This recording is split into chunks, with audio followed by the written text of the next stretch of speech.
So I thought of a third example of true white fragility.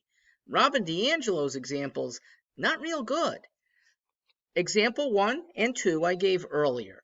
White fragility example 1, when white people, progressives, are confronted with the truth that things about race relations are not bad. What they've learned year after year from their progressive teachers and friends and neighbors is just not true. Another white fragility example 2 is whites who do feel fragile if they choose to speak out about almost anything because they might be condemned as a racist. Not even speaking out about race, but once again, about almost anything, and people around them make them feel not nice, worse than that, a racist because that's their perspective. So, a very reasonable reason for a white person to feel fragile. The third element of white fragility goes back to progressives who do not want to hear truth in the first place. So this is not just they're confronted, they don't want to be confronted. Maybe they suspect there's a problem, and so they don't want to hear ordinary speech. They don't want to hear what might be a truth that counters their teaching. And here's why it is so damaging.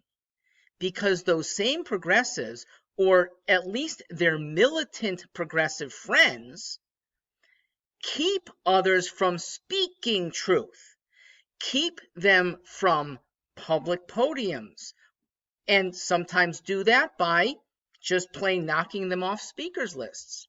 Or, when they do ascend to a public forum, calling them bad things without justification, maybe racist among those bad things. So that kind of fragility, here's why it might be the worst, because it pervades so many people. It's not so bad. Number 2, with the few people who have been cowed. It's not a big amount of public speakers right now.